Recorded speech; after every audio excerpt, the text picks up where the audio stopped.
Pilipinong naghahanap ng tunay na pagbabago. Pakinggan niyo to.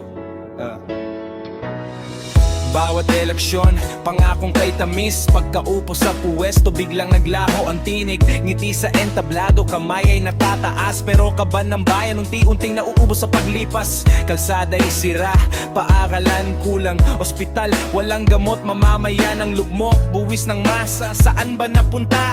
Bakit ang mahirap lalo pang lumulubha?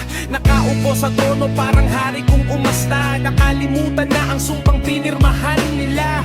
Ang serbisyo'y dapat para sa bayan, hindi para sa sariling kapakanan. Hoy! Gising na!